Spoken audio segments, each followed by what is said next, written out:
오늘은 하나님이여 우리나라를 지켜주옵소서, 하나님이여 우리 가정을 지켜주옵소서라는 제목으로 말씀을 전합니다.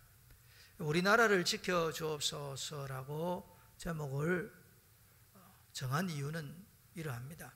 지난 25일이 6월 25일입니다. 6.25 전쟁, 또 6.25 사변, 지금은 이제 한국전쟁이라고 많이 일컫습니다. 한국 전쟁이 발발한 지 70주년이 되는 해가 올해입니다. 만약에 한국전쟁 때 북한 공산군이 대한민국 전역을 지배했다면 오늘날 같이 복음의 자유를 우리가 누릴 수 없을 것이고, 또 이렇게 민주국가로 자유롭게 살아갈 수 없었을 것입니다. 그래서 6.25 전쟁, 한국 전쟁을 생각하면서 우리 정말 부모님 세대, 어린아이들에게는 할아버지, 할머니 세대지요. 그분들의 참 희생을 한번 되새겨보고 또 민족을 위해서, 나라를 위해서 기도해야 되겠다라는 마음으로 말씀을 전합니다. 오늘 본문에 보면 유다왕 여호야김 시대에 바벨론 왕 느부갓네살이 침략했다라고 되어져 있습니다. 침략해서 이 느부갓네살 왕이 성전에 있는 그릇 일부를 가져가서 자기 신들의 보물창고에 두고, 또 이 침략을 해서 그냥 끝낸 것이 아니라 왕족과 귀족들, 또 일반 사람들을, 많은 사람들을 포로로 바벨론으로 끌고 갑니다. 이게 이제 바벨론 1차 침략입니다. 그러다가 이제 이 유다 왕국이 바벨론에서 2번, 3번 침략을 받아서 결국 나라가 망하게 됩니다. 유다 왕조가 이제 완전히 무너져 버리는 겁니다. 그래서 오늘 이 본문 1절, 2절은 유다 나라가 망하기 시작하는 것을 기록을 해놓은 거예요. 그리고 제가 말씀드린 대로 결국은 유다 왕국이 망해버렸어요. 이 말씀을 왜 드리냐면 나라도 망할 수 있다는 것을 가르쳐 주는 거예요. 유다 나라는 특별히 하나님을 믿는 나라였고, 그리고 예루살렘에는 성전이 있었습니다. 그래도 망했어요. 그러면 유다 나라만 망했느냐? 그건 아니에요. 유다 나라를 망하게 한 이 바벨론이라는 나라도 망했어요. 바벨론은 제국이라고 합니다. 제국이라는 것은 조그마한 나라를 넘어서 수많은 나라를 통치하는 나라죠. 이 바벨론이 당시에 아수르였던 아수르 제국을 무너뜨리고, 그리고 애굽이라는 제국도 무너뜨렸어요. 아주 초강대국이 되었습니다. 그런데 이 바벨론이 메데와 파사의 연합군에 의해서 망해버렸어요. 제국도 망합니다. 헬라 제국도 망했고 로마 제국도 망했어요. 나라도 망하고 제국도 다 망하는 거예요. 크게 생각해 보면 예수님 재림할 때 세상이 불로 심판받게 되면 세상도 망하게 되는 거예요. 결국은 우리 주님의 뜻대로만 되어지는 겁니다. 유다가 망하고 바벨론이 망한 것처럼 우리가 살고 있는 대한민국도 망한다는 것이 아니고 망할 수 있다는 거예요. 실제로 우리는 근현대사에서 경험 안 했습니까? 나라를 잃어버린 경험도 있거든요. 우리가 잘 아는 대로 일제시대 때에 우리나라가 36년 동안 식민지였습니다. 36년 식민지 동안 나라의 주권만 빼앗긴 게 아닙니다. 일제가 나중에는 장시개명을 시켰어요. 장시개명이 뭡니까? 일본식으로 성과 이름을 가지도록 했어요. 그 일본이 정해놓은 날짜에 장시개명하라고 했는데 얼마나 이 식민 통치가 강렬했던지 정해놓은 날짜에 장시개명한 그 당시 사람들이 85%가 장시개명을 했습니다. 그뿐 아니에요. 우리 믿음의 사람 입장에서는 정말 안타까운 일이 생겼습니다. 신사참배입니다. 하나님을 믿는 사람들은 우상을 섬길 수 없지 않습니까? 신사참배를 강요당했고 또 신사참배의 죄를 범하기도 했고 신사참배를 거역하다가 결국은 순교하신 분들도 계십니다. 우리는 이 근현대사를 통해서 나라를 잃어버린 경험이 있어요. 그러다가 정말 도적같이 하나님의 은혜로 해방을 맞게 됩니다만, 그러다가 1950년 6월 25일 날 북한의 정말 짐승 같은 정치꾼이자 독재자인 김일성이가 남침을 했습니다. 남침을 해서 대한민국 전역이 불바다가 되어버렸어요. 그리고 6월 25일은 우리에게는 참 소중한 주일입니다. 주일 새벽 4시에 북한 인민군이, 공산군이 전면전을 치른 겁니다. 일제시대 때에 복음을 지키다가, 신앙을 지키다가 순교한 사람 수보다 한국전쟁 3년 기간 동안 공산당 치하에서 복음 지키다가 신앙 지키다가 순교하신 분이 훨씬 더 많습니다. 이게 우리 기독교인의 입장에서는 이 6.25 전쟁, 한국 전쟁에 정말 눈이 열려져야 돼요. 여러분 잘 아는 대로 6월 25일 날 북한이 남침을 해서 3일 만에 서울을 장악해 버립니다. 아주 무서운 이야기입니다. 그리고 전쟁이 일어난 지 40일 만에 이 낙동강을 두고 부산과 그리고 이 마산과 대구 이 지역 빼놓고는 40일 만에 공산군이 이 남한 전역을 지배를 해버렸어요. 그때 제가 말씀드린 순교자가 많이 생깁니다. 낙동강 이 전선이 무너지면 대한민국이 다 빼앗기게 됩니다. 그때 이제 대한민국 군인과 미군이 낙동강 이 전선을 지키게 됩니다. 지키게 되는데 그 칠곡하고 외관을 중심해서 지키게 되는데 가장 치열한 전투가 다부동 전투입니다. 그걸 다른 말로 하면 328고지라고 그래요. 이 328고지를 두고 북한의 인민군과 대한민국 군인과 미군이 싸워서 전투를 했는데 55일 만에 얼마나 많은 생명을 잃었냐면 아군이 10,000여 명, 적군이 17,500여 명이 죽거나 부상을 입었어요. 그런데 이 기록을 살펴보면 이 낙동강 전선을 뚫어야 북한 인민군이 남한 전체를 지배하거든요. 그런데 낙동강 전선이 뚫리면 대한민국이 공산화됩니다. 그래서 미군과 유엔이 오기까지 이 방어선을 지켜야 돼요. 그런데 328고지는 이게 바위산입니다. 바위산이 되다 보니까 홀을 파서 숨을 솥을 만들 수가 없는 거예요. 그러면 어떻게 전쟁을 치렀냐 하니까 먼저 죽은 전우의 시체를 가져다가 더미를 만들고 그걸 방어막으로 삼고 전쟁을 치렀다는 거예요. 사람에 대한 마지막 예의가 장례식이거든요. 예를 들어 등산을 가다가 사람이 산에서 추락해서 죽으면 온몸이 다 찢어집니다. 그러면 그대로 장례식 안 치러요. 다 꾸며서 정상의 모습을 치르게 해서 장례식을 치릅니다. 그게 돌아가신 분의 마지막 예입니다. 그런데 이 다부동 전투 328고지를 두고는 장례식 치를 겨력이 없습니다. 수천 구의 시신이 널려져 있는 겁니다.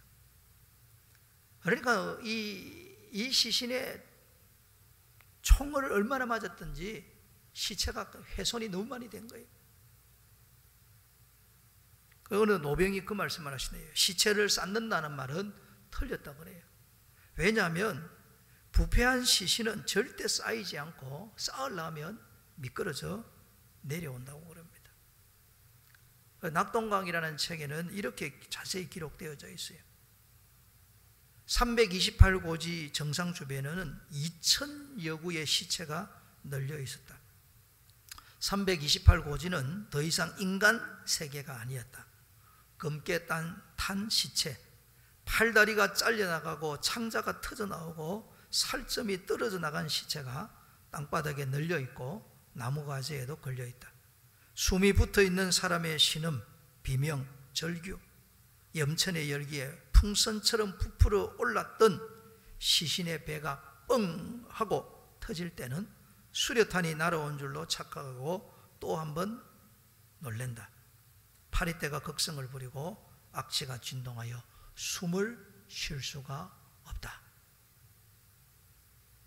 그리고 이 적진을 향해서 달려가는데 밟고 가는 게 땅이 아니고 전우들의 시체라는 겁니다. 이게 여러분 다 말씀드린 게 한 전투만 말씀을 드린 거예요. 대한민국이 오늘날 자유를 누리고 삽니다. 특별히 우리 믿는 자에게는 신앙의 자유, 복음 안에서 마음껏 예배하는 자유를 누리고 사는데 이 자유가 피로 얻은 자유라는 거예요. 이걸 우리가 한시도 잊어서는 안 됩니다. 이 땅에 다시는 전쟁이 없어야 됩니다. 지난 목요일 날 문재인 대통령께서 그 6.25 전쟁, 한국전쟁 70주년 기념사를 하셨어요. 이렇게 말씀하시더만요. 70년이 흘렀지만 우리는 전쟁의 참화에 함께 맞서고 이겨내며 진정한 대한민국 국민으로 거듭났습니다. 국난 앞에서 단합했고 자유민주주의의 가치를 지킬 힘을 길렀습니다. 이 땅에 두 번 다시 전쟁은 없어야 하겠습니다. 그러면서 전쟁에 있었던 그 피해를 이야기를 해요. 6.25 전쟁으로 국군 13만 8천 명이 전사했습니다. 45만 명이 부상을 당했고 2만 5천여 명이 실종이 되었습니다. 100만 명에 달하는 민간인이 사망, 학살, 부상으로 희생이 되었습니다. 10만 명의 아이들이 고아가 되었으며 320만 명이 고향을 떠났고 1천만 명의 국민이 이상의 고통을 겪어야 했습니다. 전쟁에서 자유로울 수 있는 사람은 단 한 명도 없었습니다. 우리 군은 어떤 위협도 막아낼 힘이 있습니다. 철저한 대비 태세를 갖추고 있으며 우리는 두 번 다시 한편의 영토, 영의 영공도 침탈당하지 않을 것입니다. 우리는 평화를 원합니다. 대통령께서도 밝힌 것처럼 엄청난 희생을 치른 게 바로 6.25 전쟁입니다. 공식적인 통계를 보면 대한민국 군인과 미군과 유엔군을 포함해서 죽거나 부상했거나 실종당한 사람들의 수가 150만 명입니다. 북한도 마찬가지예요. 북한 인민군과 그리고 소련과 그리고 중공군의 군인들이 죽거나 다치거나 실종하거나 한 수가 약 150만 명입니다. 3년의 짧은 세월 동안 엄청난 수의 희생을 당했습니다. 이렇게 그 전쟁의 아픔이 큽니다. 그런데 어떻게 자유 대한민국을 지킬 수가 있었겠습니까? 그것은 하나님이 도와주셨기 때문에 그렇습니다. 6.25 전쟁이 일어나고 40일 만에 낙동강 이남, 대구와 부산과 마산 요 몇몇 지역을 제가 다 뺏겼어요. 그러다 많은 사람들이 이제 부산에 피난을 와서 죽느냐 사느냐 절체절명 위기 가운데 우리 믿음의 사람들이 곳곳에 모여서 하나님 앞에 회개하며 기도했습니다. 그중에 이제 초량교회에는 전국에서 피난 온 250여 명의 목회자들과 장로님들이 모여서 하나님이여 대한민국을 지켜주옵소서 하고 기도를 했어요. 기도하면서 일제 때 우상 숭배한 죄를 다 회개하고 통에 잡아가면서 하나님 앞에 우리 민족을 살려달라고 기도를 했어요. 기도를 했더니 정말 하나님께서 미군을 포함해서 유엔군을 보내줍니다. 그리고 여러분 잘 아는 대로 9월 15일 날 인천 상륙작전을 하는데 인천 상륙작전이 성공할 확률은 5,000분의 1이라고 합니다. 그러니까 거의 군사학적으로 불가능한 이야기인데 기도하고 하나님을 의지하고 이 작전을 해서 승리한 거예요. 인천 상륙작전의 이김으로 낙동강 전투에 싸우던 인민군들이 북으로 퇴각을 합니다. 9월 28일 날 빼앗겼던 수도 서울을 메가더 장군이 되찾습니다. 그리고 9월 29일 날 낮 12시에 수도 서울에 환도식을 합니다. 그때 메가더 장군이 당시에 대통령이 있는 이승만 대통령에게 이렇게 이야기를 했어요. 하나님의 은혜로 인류의 가장 큰 희망의 상징인 유엔 깃발 아래서 싸우는 우리 군대는 한국의 수도를 해방하게 되었습니다. 대한민국 수도 서울을 이승만 대통령 각하가 영도하는 대한민국 정부에 돌려드립니다. 오늘의 승리는 오로지 하나님의 도우심이 없었다면 불가능했을 것입니다. 이제 서울 시민들은 공산군의 압제에서 해방돼 자유와 인권을 되찾았습니다. 장군이, 전쟁을 치르는 장군이 계속해서 반복해서 하는 말이 하나님의 은혜로 전쟁에 승리하게 되고 하나님의 도움이 없었다면 전쟁에 이길 수 없었다고 그래요. 그때 이승만 대통령이 메가더 장군의 손을 잡고 이렇게 감격의 말을 하며 감격의 눈물을 흘렸습니다. 대한민국을 되찾게 도와주신 하나님께 감사를 드립니다. 이렇게. 그래서 6.25 전쟁은 영적 전쟁이라 그래요. 기도하는 대한민국이 이기느냐, 사탄이 이기느냐? 기도하는 대한민국이 하나님의 도우심으로 이기게 된 겁니다. 오늘 우리가 누리는 이 자유는 우리 앞선 할아버지, 할머니, 어머니, 아버지들의 피로 세워졌고 우리 앞선 믿음의 부모님 세대들이 기도로 이 나라가 세워진 겁니다. 그냥 그렇게 얻은 나라가 아니에요. 6.25 전쟁을 일으킨 김일성이는 이 전쟁을 일으키기 위해서 당시에 소련의 스탈린에게 전쟁을 치르게 해달라고 여러 번 부탁을 했어요. 그러다가 이제 예전에는 중국을 중공이라 했거든요. 이 중공이 그 본토를 공산화하자 스탈린이 허용을 해줬어요.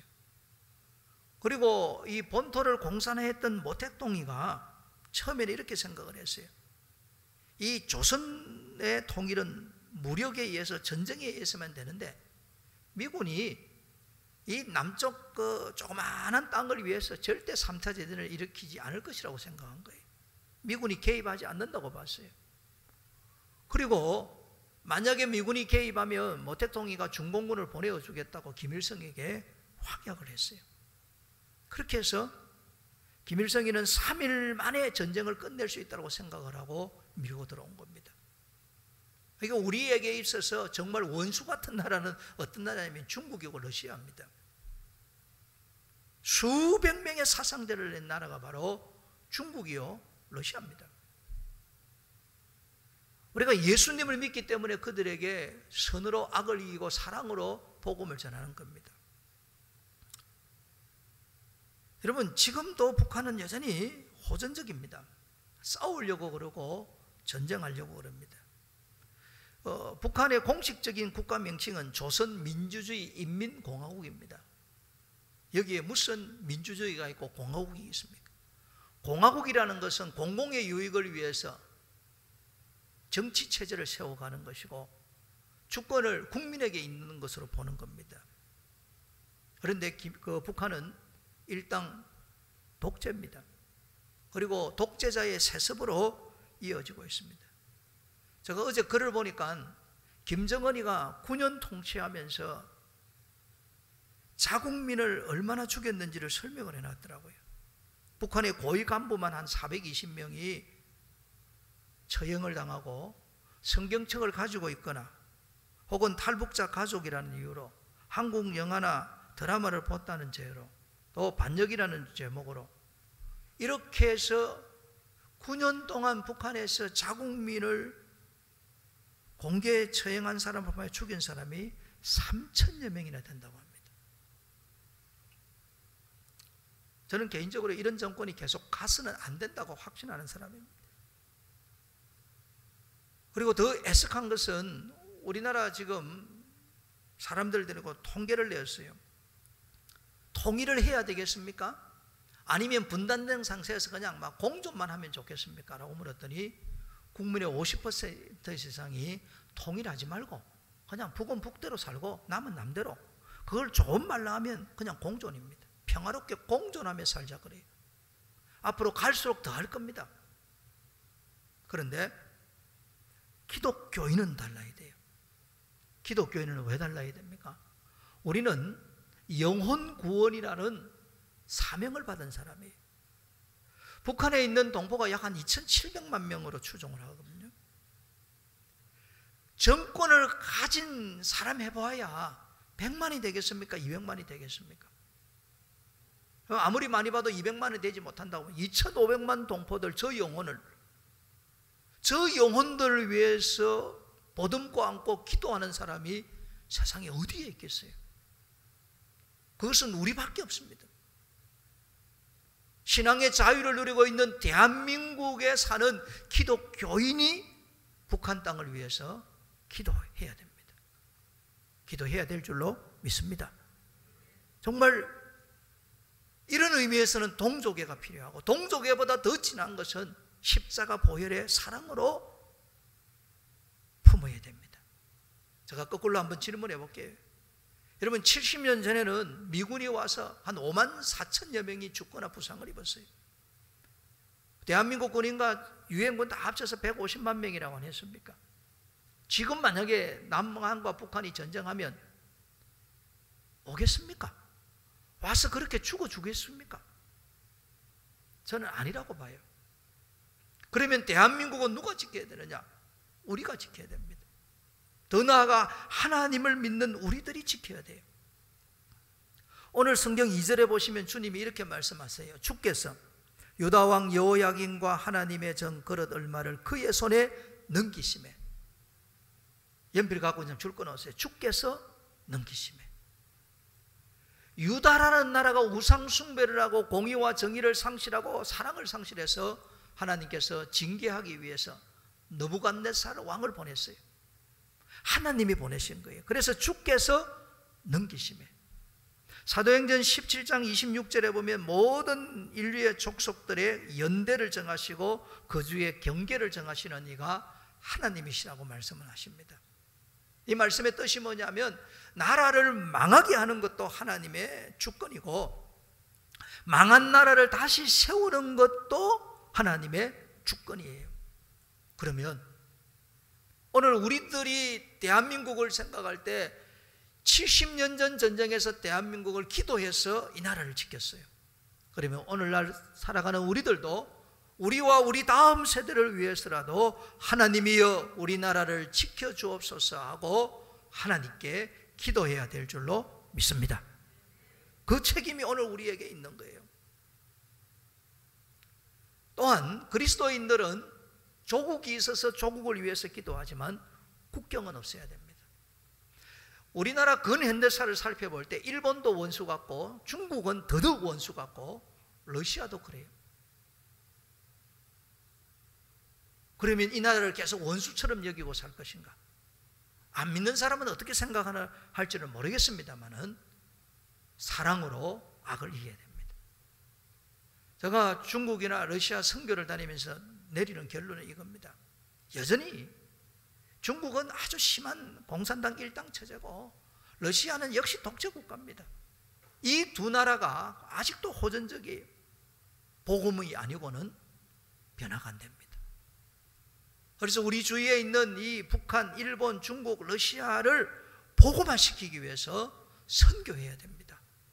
그리고 이런 나라들의 지금 있는 교회가 더 왕성해져서 복음화율이 높아지도록 저 일본과 중국과 러시아를 위해서 기도해야 되고, 앞서 말씀드린 북한을 위해서는 더 많이 기도해야 됩니다.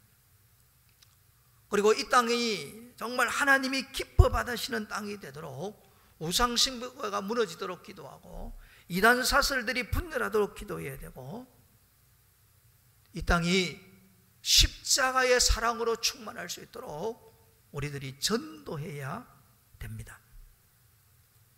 여러분, 나라를 잃으면 고통스러워요. 오늘 포로가 된 다니엘과 사드락과 메삭과 아벳노고의 이야기를 보세요. 하나님을 믿는 나라에서, 하나님 믿는 가정에서 포로가 되었습니다. 그들도 우리 옛날 일제시대처럼 창시개명을 당했어요. 바벨론식 이름으로 지어져 버렸어요. 얼마나 답답한 일입니까? 그리고 왕의 산의 진미를 주면서 우상에게 절하고 우상을 따르도록 하나님의 율법을 어기도록 강요받았어요. 나라를 잃으면 이렇게 됩니다. 특별히 우리는 만약에 다시 북한에 의해서 남침을 받아서 공산국가가 되면 기독교인들은 죽느냐 배교하느냐 둘 중에 하나일 정도입니다. 나라를 위해서 기도해야 됩니다. 그리고 우리가 또 기도해야 될 제목이 있다면, 주여 우리 가정을 지켜주옵소서 하고 기도해야 됩니다. 오늘 본문을 우리 한번 다시 보십시다. 다니엘과 세 친구들이 지금 바벨론 왕을 통해서 부름을 받았습니다. 그리고 왕의 산의 진미를 통해서 우상의 제물에 절하고 율법에 어긋나게 살도록 강요당하고 있습니다. 그런데 다니엘과 세 친구들은 하나님 앞에 끝까지 믿음을 지키고 말씀을 지켜나갑니다. 그리고 다니엘은 나중에 바벨론의 총리가 되고, 세 친구는 우리 지금 말로 하면 도지사가 됩니다. 여러분, 이방 나라에 잡혀갔습니다. 포로가 되었습니다. 희망이 없습니다. 절망 가운데 있습니다. 그런데 어떻게 해서 이 다니엘과 세 친구들은 끝까지 믿음을 지키고 그 이방 나라에서 하나님의 영광을 위하여 우뚝 서서 귀하게 존귀하게 살아갈 수 있었을까요? 그것은 바로 가정교육에 있습니다. 이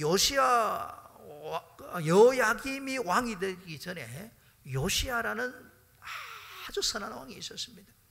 이 요시야가 종교교육을 일으켰어요. 그리고 그분이 31년 동안 유다를 다스렸어요. 이 31년 동안 유다를 다스릴 때 신앙개혁을 하는 동안 그 중에 이 왕을 따라서 말씀으로 세워진 가정들이 있었다는 이야기입니다. 전체적으로 볼 때는 우상을 섬기고 하나님의 공의와 하나님의 사랑이 사라져버렸는데, 그런 중에도 나라가 썩어 있어서 망해가는 그 와중에도 다니엘이나 사드락이나 메삭이나 아벳노고의 가정들은 그 부모님들이 자녀들에게 말씀을 신실하게 전수했다는 이야기입니다.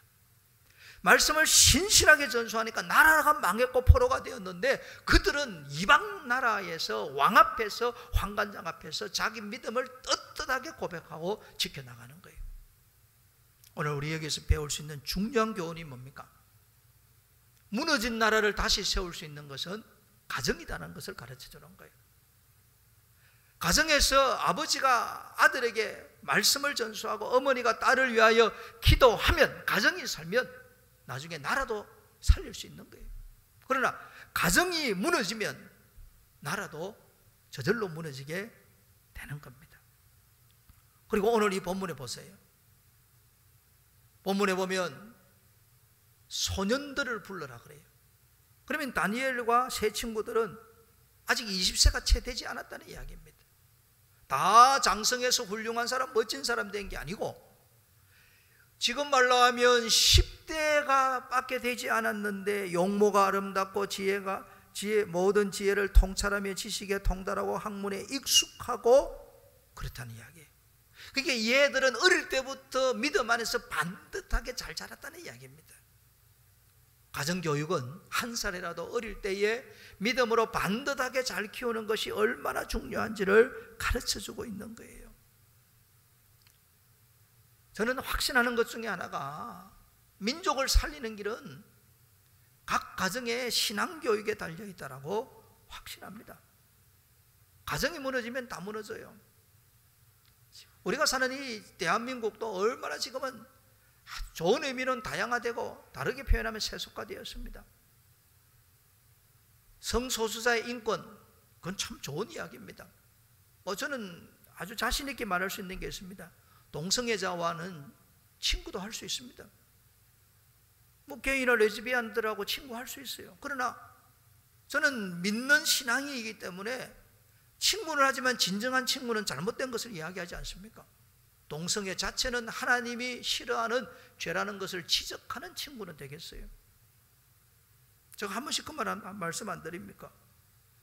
가정에서 신앙교육 안 시켰어요. 세속의 가치관대로 살도록 놔둡니다.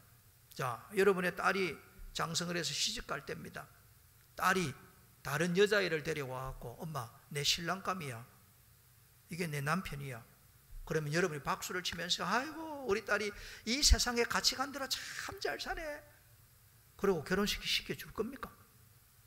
여러분의 아들이 있습니다. 여러분 공부시킨다고 얼마나 고생을 해요.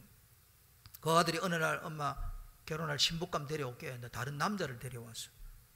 그러더니 이 남자를 두고 내 신부라고 내 아내라고 이야기하면 여러분 그걸 보고 박수치면서 야 네가 성소수자를 정말 잘 됐고 사네 이렇게 표현하겠습니까? 남은 그렇게 할 때 쉽게 이야기해도 내 자식은 그 어려운 법입니다. 기독교인들이 깨어 있어야 됩니다. 내 가정은 정말 내가 지킨다는 중심이 되어야 됩니다. 오늘날 부모님들 부모 자녀들 간에 점점점 대화가 없다고 그러죠. 우리 권사님이 그런 간증하시더라고요.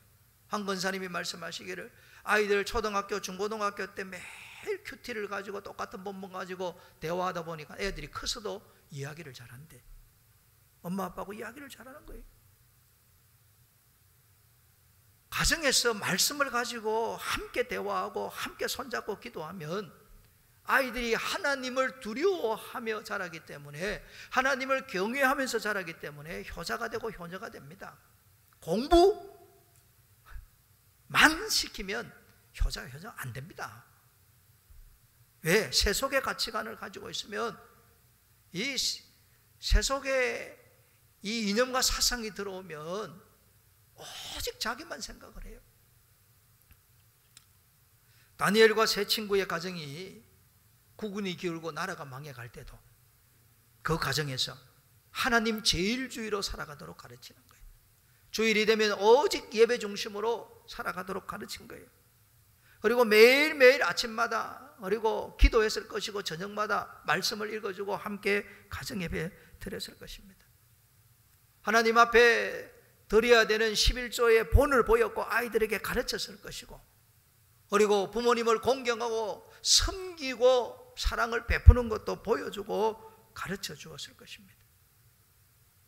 이렇게 한 가정 한 가정을 믿음으로 했는데 그 가정의 자녀들이 나라는 망했는데 하나님 앞에 귀하게 쓰임 받고 있는 거예요. 아니 크게 한번 생각해 보세요. 여러분 크게 생각해 보면 이스라엘 역사를 살펴보면 나라를 세운 것은 가정이었어요. 이스라엘 백성들이 애굽에서 노예 생활을 했습니다. 모세라는 위대한 인물이 지도자가 돼서 출애굽을 시켰습니다. 그 모세가 어떻게 모세가 되었습니까? 그의 어머니 요게벳이 모세를 무릎에 앉혀놓고 말씀을 전수하고 기도해 주었거든요. 그렇게 해서 나라를 건졌어요. 사무엘이라는 위대한 선지자가 다윗 왕국을 세웠습니다. 이스라엘을 왕조 시대로 이끈 사람이에요. 이 사무엘이 그냥 나왔습니까? 한나라는 어머니가 눈물로 기도하고 어려서부터 성전에 보내어서, 지금 말하면 어려서부터 교회로 보내어서 하나님의 말씀대로 자라게 하고 어머니의 기도로 자라게 해서 사무엘이 왕조를 세운 공로자가 된 거예요. 우리 구주 예수님 오셨을 때 세례 요한이 예수님의 길을 예비한 분입니다. 세례 요한은 그의 어머니 엘리사벳으로 말미암아 양육되어진 거예요. 성경의 역사를 살펴보면 나라를 세울 때마다 그 배후에 믿음의 어머니가 있었고 믿음의 아버지가 있었다는 이야기입니다. 그래서 우리가 기도할 때 하나님이여 내 가정을 지켜주옵소서 하고 기도하고 말씀을 전수하고 손잡고 기도하고 기도를 심는 것이 얼마나 중요한지를 가르쳐 주는 거예요. 저는 대한민국이 망하지 않기를 기도합니다. 여러분들도 그렇게 기도해야 돼요. 참 조심스러웠습니다만은 국운은 기울 수 있어요. 그러나 그 가정에 믿음의 가정에서 믿음의 자녀들을 양육하면 나중에 그 자녀들로 말미암아 기울어졌던 국운이 다시 세워질 수 있다고 믿습니다. 한 가정 한 가정이 그렇게 해서 중요한 거예요. 영상 신방을 하니까 감사한 게 뭐냐니까 제가 가정 예배 잘 드려요 물으니까 영상 신방 받는 가정은 대부분 이렇게 돼요. 목사님 매일은 못해도 일주일에 한 번은 늘 가정 예배를 드려요. 그리고 감사한 것은 제법 많은 가정이 늘 아침 저녁으로 함께 기도하고 함께 말씀을 읽는다고 그래요. 저는 우리 동서남북교회에서 자라는 우리의 자녀들이 민족에게 복을 주는 그런 자녀들이 될 줄로 믿습니다. 말씀을 맺습니다. 여러분, 하나님이여 우리나라를 지켜주옵소서. 하나님이여 우리 가정을 지켜주옵소서. 기도해야 될 줄로 믿습니다.